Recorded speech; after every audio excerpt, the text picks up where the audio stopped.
लगातार छठवें दिन बाजार में गिरावट। कल एक्सपायरी से पहले निफ्टी 9,500 के अहम लेवल के नीचे बंद।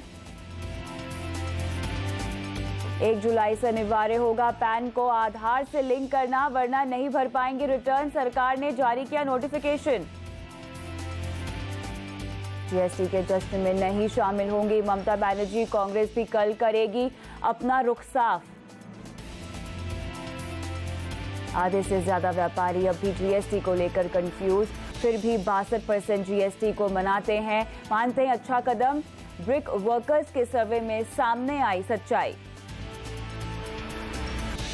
दुनिया पर फिर हुआ साइबर हमला। रैंसमवेयर पटिया ने लॉक किए कई बड़ी कंपनियों के कंप्यूटर। मुंबई के जीएनपीटी पोर्ट भी हमले का शिकार। और आईफोन बनाने वाली फॉक्सकॉन का smartphone InFocus turbo 5 launch. 5000 mAh battery से दूसरे फोन को भी कर सकते हैं चार्ज। कीमत 8000 से शुरू।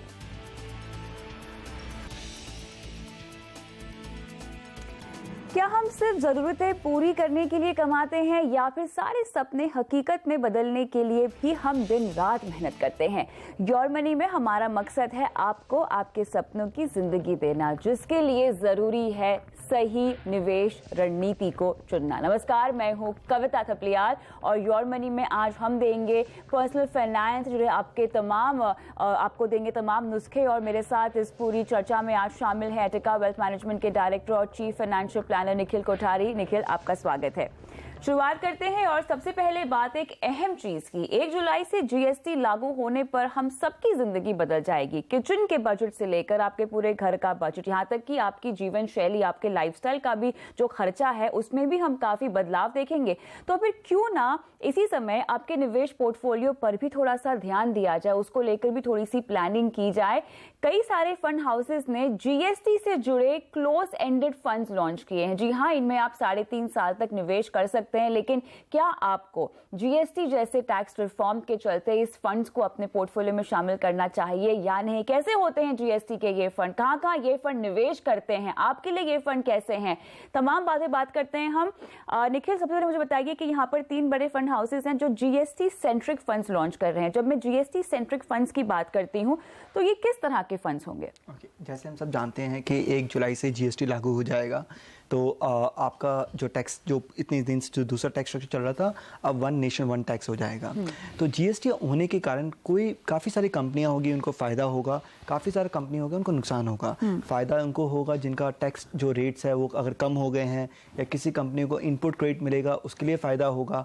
और जो सबसे मेन अहम फ़ायदा है जो सब जीएसटी की बात कर रहे हैं वो है अनऑर्गेनाइज से ऑर्गेनाइज सेक्टर में ओवरऑल इंडस्ट्री मूव होगी और डिजिटाइजेशन आएगा। उसके कारण बहुत सारी कंपनियां हैं उनको जीएसटी के रिलेटेड लंबे समय में काफ़ी अच्छा फ़ायदा हो सकता है। तो ये जो फंड है वो उन सेक्टर्स या उन कंपनीज में फोकस कर रहे हैं जहां पे अनऑर्गेनाइज से ऑर्गेनाइज में मूव हो सकता है। जो बाजार है वो अनऑर्गेनाइज से अगर ऑर्गेनाइज में मूव होता है तो वो जो कौन सी ऑर्गेनाइज सेक्टर में कंपनीज है तो उन कंपनियों को काफ़ी फ़ायदा हो सकता है जीएसटी लागू होने से, या फिर कौन से जो स्टॉक्स होंगे जिनको फ़ायदा होगा रेट्स कम होने के या इनपुट क्रेडिट मिलने के कारण। तो ये सब जो मेन थीम है, डिजिटाइजेशन होगा उससे जो कंपनीज को फ़ायदा होगी। तो ये फंड उन सेक्टर्स या उन स्टॉक्स में इन्वेस्ट करने की कोशिश करेगी जहाँ पे उनको लंबे समय में जीएसटी के इम्प्लीमेंट होने का फ़ायदा हो सकता है। अब यहाँ पे जीएसटी की इम्प्लीमेंटेशन से तो हम तकरीबन सभी तरह की कंपनियों पे इम्पैक्ट पड़ता हुआ देखेंगे, लेकिन जहाँ तक इन फंड्स की बात है, एक बार मैं फंड्स के नाम भी बता दूं। Birla SL resurgent India fund series 4 और साथ ही यहाँ पे ICICI Pru value fund series 15 और एचडीएफसी इक्विटी अपॉर्चुनिटी सीरीज 2, ये 3 तरह के फंड जीएसटी सेंट्रिक हैं। लेकिन जब आप कह रहे हैं कि कंपनियों की री रेटिंग होगी एक तरह से और कंपनियों पे इम्पैक्ट होगा, उसी के तहत फंड जो है, फंड हाउसेस जो है वो कंपनियों का चुनाव करेंगे, ये चुनाव कैसे होगा? और दूसरा, निवेशकों के लिहाज से क्या जीएसटी को ध्यान में रखते हुए इन क्लोज एंडेड फंड्स में निवेश करना सही है? सबसे पहले तो ये फंड केवल जीएसटी से रिलेटेड नहीं इन्वेस्ट करेंगे। जीएसटी उनका एक थीम है। उनके अलावा जैसे अगर हम बिरला की बात करें तो वो कैपेक्स या उसमें इन्वेस्ट करने की कोशिश करेगी। आईसीसी की अगर बात करें तो जीएसटी उनका एक थीम है। उसके अलावा वो जो कॉन्ट्रैक्टिंग कॉल्स है, जैसे फार्मा सेक्टर हो गया, इंफ्रास्ट्रक्चर सेक्टर हो गया, उनमें निवेश करेंगे। HDFC की बात करें तो वो GST के अलावा आपके जो कॉर्पोरेट बैंक्स है या फिर कैपेक्स रिलेटेड जो कंपनीज है उनमें इन्वेस्ट करने की कोशिश करेंगे। तो GST उनका एक थीम है, और उनके अलावा किसी ने कैपेक्स को एक मेन थीम, अलग एक और थीम लिया है, किसी ने कॉन्ट्रैक्टिंग कॉल को एक और थीम लिया है। तो उस तरह से वो पोर्टफोलियो को स्ट्रक्चर करेंगे। तो अगर हम देखें तो फर्स्ट ऑफ ऑल ये क्लोज एंडेड फंड्स है, तो आपका पैसा जो है लॉक इन रह जाएगा 3 से 3.5 साल के लिए लॉक इन रहता है। नॉर्मली मैं जब निवेशकों को जब सलाह देता हूं तो मैं हमेशा ये कहता हूं कि वो ओपन एंडेड फंड में ही निवेश करें। ओपन एंडेड फंड में निवेश करने का क्या फायदा होता है, आप कभी भी एंट्री कर सकते हैं, कभी भी एग्जिट कर सकते हैं। तो वो एक बड़ा फायदा है आपके ओपन एंडेड फंड होने का। तो अगर हम देखें तो बहुत सारे जो fund house close ended fund लेके आए हैं, जो GST से जिस कंपनियों को फायदा होगा वो कंपनियों आपके ओपन एंडेड फंड में भी मौजूद मिलेगी आपको। क्योंकि उनको अगर ओपन एंडेड फंड भी वैसे ही मैनेज करते हैं और उनको लगता है कोई सेक्टर या कोई स्टॉक बेनिफिट होगा GST से, वो ओपन एंडेड फंड में भी आएगा। तो कोई निवेशक को जरूरी नहीं है कि इन्हीं फंड में डाले, वो ओपन एंडेड फंड में भी डालेंगे तो उन स्टॉक्स और उन सेक्टर्स का एक्सपोजर ओपन एंडेड फंड में भी रहेगा।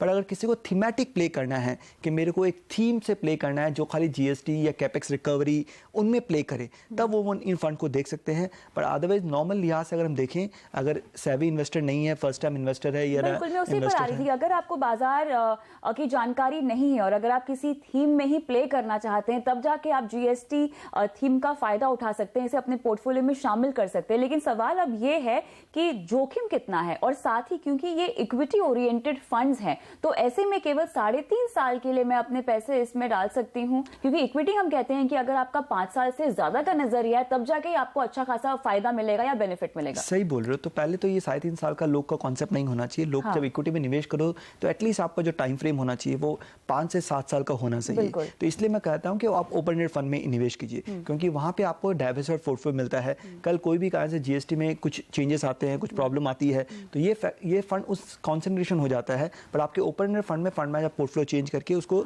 बेटर कर सकते हैं। और तो फर्स्ट ऑफ ऑल ये लॉक इन हो जाता है, तो आप इसमें कुछ कर नहीं सकते हैं। और ये थीम स्पेसिफिक है, तो इसमें आप नेचुरल मार्केट को बाई नहीं कर रहे हो, आप एक पर्टिकुलर थीम को बाई कर रहे हो। तो ये उन्हीं के लिए एडवाइजेबल है जो जोखिम ले सकते हैं। अगर मैं बिरला रिसर्जेंट फंड की बात करूं, और जो ICICI है और वो HDFC का फंड है, उन्होंने थोड़ा अलग तरह से बनाया है। उन्होंने वो पुट ऑप्शन बाई करेंगे, तो ये नॉर्मल इन्वेस्टर को आधी बार समझ में नहीं आएगा ऐसा फंड। तो मैं कहूँगा कि ज़्यादातर लोग जो फर्स्ट टाइम इन्वेस्टर है, जो बाजार में ज़्यादा कुछ जानते नहीं है और जो म्यूचुअल फंड में पहली बार निवेश कर रहे हैं या अपना SIP या STP रूट के लिए निवेश करना चाहते हैं, वो डाइवर्सिफाइड ओपन एंडेड फंड में ही निवेश करे। अगर किसी क्लाइंट को स्पेसिफिक इन्वेस्टर को स्पेसिफिक थीम प्ले करना है, तब वो जाके इन फंड में देख सकते हैं, जिसके लिए आपकी जोखिम उठाने की क्षमता थोड़ी सी यहाँ पे ज्यादा होनी चाहिए। लेकिन टैक्स ट्रीटमेंट के लिहाज से, टैक्स इंप्लीकेशन के लिहाज से ये फंड्स कैसे होंगे? क्योंकि इक्विटी फंड्स तो हैं ये, लेकिन चूंकि 3.5 साल तक का लॉक इन है, तो यहाँ पे एंट्री, एग्जिट लोड और साथ ही टैक्स के लिहाज से किस तरह का ट्रीटमेंट होगा? तो इसमें एंट्री लोड कुछ नहीं होंगे, बट ये है कि क्योंकि क्लोज एंडेड फंड है तो आप इसमें से निकल नहीं सकते हो। दो ये लिस्टेड रहते हैं स्टॉक मार्केट पर, वहां पे लिक्विडिटी एकदम भी नहीं है, तो आप निकल नहीं सकते। आपका होराइजन बहुत ही क्लियर होगा कि कल आपको कोई भी कारण से पैसे की जरूरत पड़े, इन फंड से आप निकल नहीं सकते हो। और विद लिहाज जो टैक्सेशन की बात करें, क्योंकि ये इक्विटी ओरिएंटेड फंड है, तो 1 साल के बाद सारा पैसा टैक्स फ्री होता है। तो अगर ये फंड जो 3.5 साल के हैं, 3-3.5 साल के हैं, जब आप निकालोगे तो सारा पैसा आपके हाथ में टैक्स फ्री होएगा। वो तमाम savvy इन्वेस्टर्स जो यहाँ पे रिस्क उठा सकते हैं और जो इस थीम को प्ले भी करना चाहते हैं, निवेश का तरीका क्या होना चाहिए? SIP करके आप हर महीने पैसे लगाइए, या आपको लगता है कि एक मुश्त निवेश किया जा सकता है? नहीं, अगर आप क्लोज एंडेड फंड की बात करें तो वहां पे आप SIP नहीं कर सकते हो, क्योंकि वो फंड केवल 10 या 15 दिन के ओपन होता है, उसके बाद वो क्लोज हो जाता है। तो आप वहाँ पे लमसम ही आपको डालना पड़ेगा। SIP के जरिए आप खाली ओपन एंडेड फंड में ही निवेश कर सकते हो, क्योंकि मैं कहूँगा कि अभी हम GST के कारण मार्केट में थोड़ा ऊपर नीचे हो सकता है, वैल्यूएशन थोड़ी सी एक्सपेंसिव है, तो मैं कहूँगा एक निवेश नहीं करके आप SIP के जरिए ओपन एंडेड फंड में निवेश कीजिए। चलिए, तो वो तमाम दर्शक जो कि इस थीम का फायदा उठाना चाहते हैं, 1 जुलाई से हम देख रहे हैं कि GST यहाँ पे लागू हो जाएगा, लिहाजा यहाँ पर फंड हाउसेस ने बहुत ही स्मार्टली 3 GST से जुड़े हुए फंड्स लॉन्च किए हैं। तमाम डिटेल्स हम आपकी स्क्रीन पे भी फ्लैश करें। एक बार फिर से आपको बता दूं, जो NFO खुल चुके हैं उसमें Birla SL resurgent India series 4 शामिल है। NFO 23 जून को खुला है, बंद होगा ये 7 जुलाई को। फंड मैनेजर इसके जयेश गांधी हैं। दूसरा फंड यहाँ पे ICICI प्रू वैल्यू फंड है, सीरीज 15, यहाँ पर ये 27 जून को खुल चुका है, बंद होगा 11 जुलाई को। S नरेन इसके फंड मैनेजर हैं। और HDFC equity opportunity series 2 fund launch हो चुका है, जो कि GST सेंट्रिक ही है, 27 27 जून को ये भी एनएफओ खुल चुका है, बंद हो गया। 11 जुलाई को श्रीनिवासन रवूरी जो है इसके फंड मैनेजर हैं। तो अगर आप बाजार में आ रहे उतार चढ़ाव से वाकिफ हैं, अगर जोखिम उठाने की क्षमता आपकी थोड़ी सी ज्यादा है और अगर आप इस थीम का फायदा उठाना चाहते हैं, 3.5 साल तक के लिए आपको अपने पैसे इसमें लॉक इन करने होंगे। जरिया निवेश का होगा एक मुश्त निवेश, एसआईपी आप नहीं कर सकते, इसीलिए आपको लमसम अमाउंट इन तमाम फंड्स में डाल देने होंगे। रुकते हैं ब्रेक के लिए फिलहाल, लेकिन ब्रेक के बाद जुड़ेंगे दर्शकों से और लेंगे उनके सवाल, देंगे उनके सवालों के तमाम जवाब इस छोटे से ब्रेक के बाद।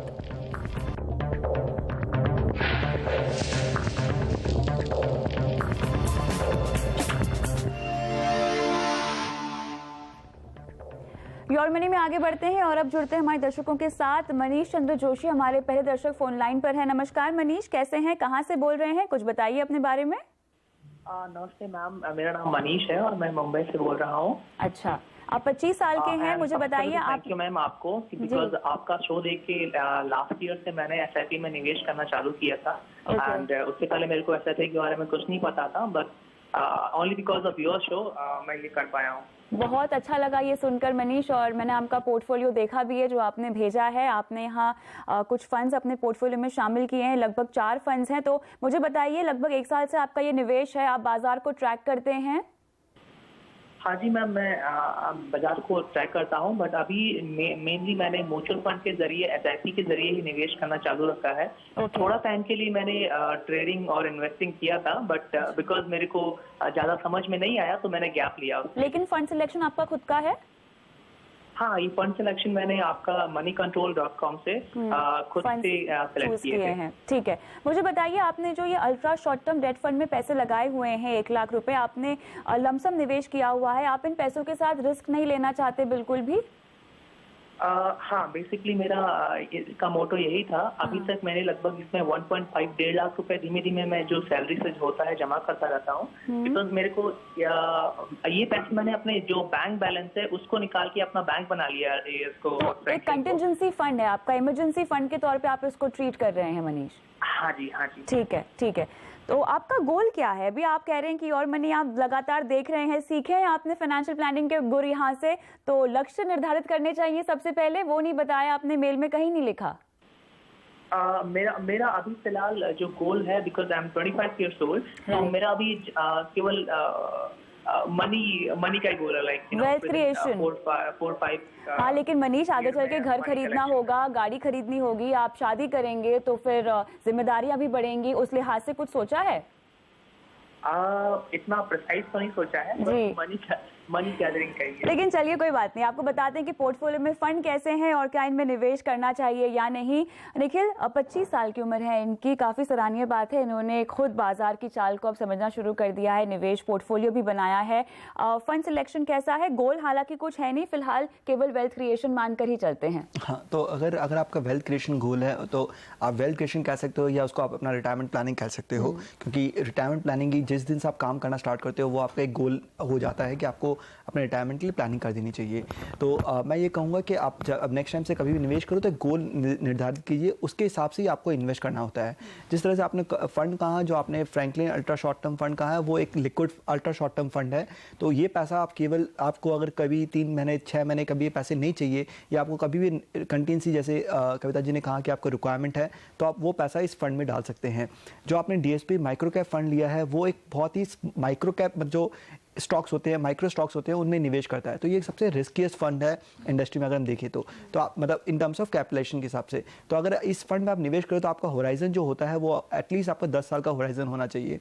तो आप इस फंड को उस लिहाज से देख सकते हो। तो इसमें आपकी वॉलेटिलिटी ज़्यादा होगी पर आप लंबे समय में काफ़ी अच्छा रिटर्न बन सकता है। जो आपने एसबीआई ब्लू चिप फंड का है वो काफ़ी अच्छा है, वो लार्ज कैप फंड है। और जो एसबीआई आपने सुंदरम का रूरल इंडिया फंड का है वो थीमेटिक फंड हो गया। तो मैं कहूँगा कि एक लार्ज कैप फंड आप ब्लू चिप रख सकते हैं, रूरल फंड की जगह आप एक मल्टी कैप फंड ऐड कर सकते हैं अपने पोर्टफोलियो में, तो वो बेहतर रहेगा।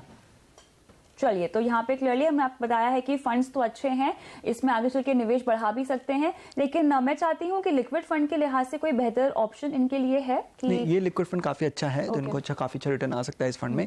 पर आपका खाली होराइजन जो है वो कभी इसी फंड और कभी भी डाल सकते हो, कभी भी निकाल सकते हो। पर अगर आपका होराइजन 1 साल का 1.5 साल का है, तब मैं कहूँगा कि अल्ट्रा शॉर्ट टर्म की जगह पे आप शॉर्ट टर्म फंड को ऐड कर लीजिए, क्योंकि उसमें आपको अल्ट्रा शॉर्ट टर्म से थोड़ा बेटर रिटर्न आ सकता है। चलिए मनीष, उम्मीद करते हैं कि आपको ये पूरी सलाह समझ में आ गई है, अपने निवेश को बढ़ाने की कोशिश कीजिए, जैसे जैसे आपकी आय बढ़ेगी। आगे बढ़ते हैं और अगले दर्शक राहुल गुप्ता हमारे साथ फोन लाइन पर है। नमस्कार राहुल, कैसे हैं आप? जी नमस्ते मैडम, मैं बढ़िया हूँ मैम। अच्छा, आपने जीवन आनंद में निवेश किया हुआ है और 21 साल तक के लिए आपके पास की पॉलिसी है। मुझे बताइए जो फंड्स चुने हैं उसके लिए लक्ष्य क्या है? मैडम मेरा लक्ष्य है कि मेरा एक 4 ईयर का बेटी है, मैं भी मतलब मेरा जो लक्ष्य है उसकी एजुकेशन से रिलेटेड है। जो 18 साल का होगा उस टाइम पे जो एजुकेशन के लिए मुझे फंड पैसा चाहिए पड़ेगा। तो उसके लिए मतलब मुझे पैसा कलेक्ट करना था। कोई खास अमाउंट जो आपको बेटे के 18 साल पूरा होने पर चाहिए? जी करीब 1 करोड़ का मेरा टारगेट, मतलब 70-80 लाख का मेरा टारगेट है कि उस टाइम मुझे 70-80 लाख रुपए चाहिए। 1 करोड़ और 70-80 लाख में बहुत फर्क होता है राहुल जी। उसके मुताबिक आपको अपने निवेश को भी बढ़ाना होगा। फिलहाल 70-80 लाख में पकड़कर चलती हूँ, लेकिन ICICI Pru discovery fund, SBI blue chip fund और BSL टैक्स रिलीफ आपके पोर्टफोलियो में है। खुद चुने हैं फंड्स? क्या मैं उससे निकल जाऊँ मैम? बताएंगे आपको, लेकिन आपने खुद चुने हैं ये फंड्स? जी मैंने खुद चुने हैं मैम। आपको देखते हुए, आपसे मतलब जो है हेल्प जो मिलती है CNBC आवाज से, उसको देखते हुए मैंने खुद ही चुने हैं। चलिए, बहुत अच्छा लगा ये सुनकर। लेकिन आपको क्या करना चाहिए, साथ ही क्या आपको इंश्योरेंस में निवेश बरकरार रखना चाहिए, यानी आपकी जो LIC जीवन आनंद पॉलिसी है क्या उसमें आप बने रहें या नहीं, इस पर सलाह देंगे आपको इस छोटे से ब्रेक के बाद।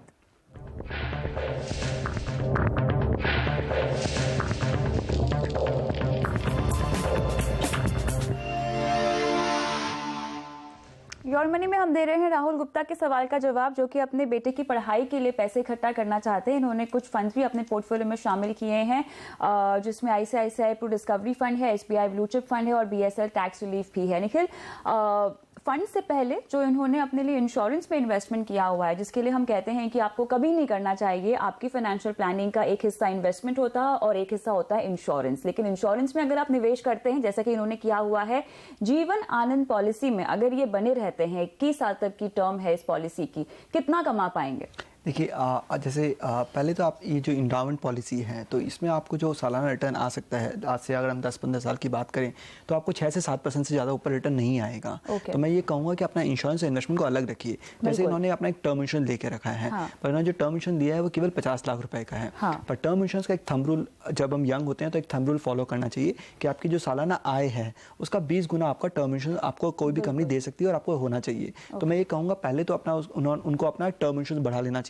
तो 50 लाख की जगह पे उनका टर्म इंश्योरेंस जो कवर होना चाहिए वो 1 से 1.25 करोड़ का होना चाहिए। तो वो एडिशनल 50 लाख का टर्म इंश्योरेंस ले सकते हैं। उसके बाद वो उनकी जो जीवन आनंद जो पॉलिसी है उसको रिव्यू कीजिए कि अभी वो सरेंडर करते हैं, उसके बाद जो पैसा जो उनको मिलेगा उसका री इन्वेस्ट करते हैं तो उनको कितना मिलेगा। और LIC का मैं समझना चाहूँ आपसे, अगर अभी इनकी सालाना प्रीमियम लगभग 25,000 रुपए के आसपास है, अगर यही अमाउंट ये हर महीना या अगर साल में भी निवेश करें म्यूचुअल फंड्स में, तो कितना कमा लेंगे? तो अगर हम ये अनुमान लगते हैं कि नेक्स्ट 15 साल का व्यू लेते हैं और अगर आप 25,000 रुपए सालाना अगर आप म्यूचुअल फंड में इन्वेस्ट करते हो तो लगभग आपको 10 लाख रुपए तक मिल सकता है अप्रॉक्सीमेटली बताऊं। तो इससे मैं कहूँगा कि आप अपना इंश्योरेंस और इन्वेस्टमेंट अलग रखिए। आपका जो इन्वेस्टमेंट है उसको आप म्यूचुअल फंड की जगह निवेश कीजिए और जो इंश्योरेंस है उसके लिए केवल टर्म इंश्योरेंस लीजिए। तो 2010 में इन्होंने ये पॉलिसी ली थी, क्या अभी निकलने का कोई स्कोप है? सरेंडर कर सकते हैं? सरेंडर कर सकते हैं, पर मैंने मैं कहूँगा कि एक एनालिसिस कीजिए कि आपका आज सरेंडर वैल्यू क्या है और मैच्योरिटी वैल्यू क्या मिलेगा, और अगर उस सरेंडर वैल्यू को आप री इन्वेस्ट करते हो तो आपको कितना मिल सकता है। तो आप उन दोनों को जब कंपेयर करोगे,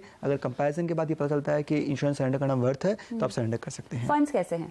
फंड्स इनके ब्रॉडली सही है, एक मल्टी कैप फंड है, एक लार्ज कैप फंड है, इनमें बने रहिए। पर इनका जो SIP है उनको बढ़ाना पड़ेगा। तो उनके लक्ष्य के हिसाब से उनको लगभग 13-14 हज़ार की SIP करनी चाहिए। आपको लगभग 13-14 हज़ार की SIP करनी होगी, निवेश को बढ़ाना होगा, और आपकी LIC की जो पॉलिसी है जीवन आनंद, उसमें आप देखिए आपको सरेंडर वैल्यू क्या मिल रही है, उसके मुताबिक ही आप उससे निकलने का निर्णय लीजिए राहुल जी। साथ ही आपको अपना जो टर्म प्लान है वो बढ़ाना है, 50 लाख की वजह आपको उसे करना है 1 करोड़ का। उम्मीद करते हैं कि तमाम सवालों के जवाब मिल गए होंगे। बहुत बहुत शुक्रिया शो पे आने के लिए। इसी के साथ निखिल, लेकिन अगर आप भी कोई सवाल पूछना चाहते हैं योर मनी पे, तो अपना सवाल व्हाट्सएप कर सकते हैं अपने नाम के साथ, @kavita.th पे ट्वीट कर सकते हैं, ईमेल कर सकते हैं, और साथ ही अपना कॉन्टैक्ट नंबर ईमेल पर जरूर डालिएगा। और योर मनी के फेसबुक पेज पर जाके भी अपना सवाल इनबॉक्स कर सकते हैं। सभी जगह अपना कॉन्टैक्ट नंबर जरूर डालिएगा। नमस्कार।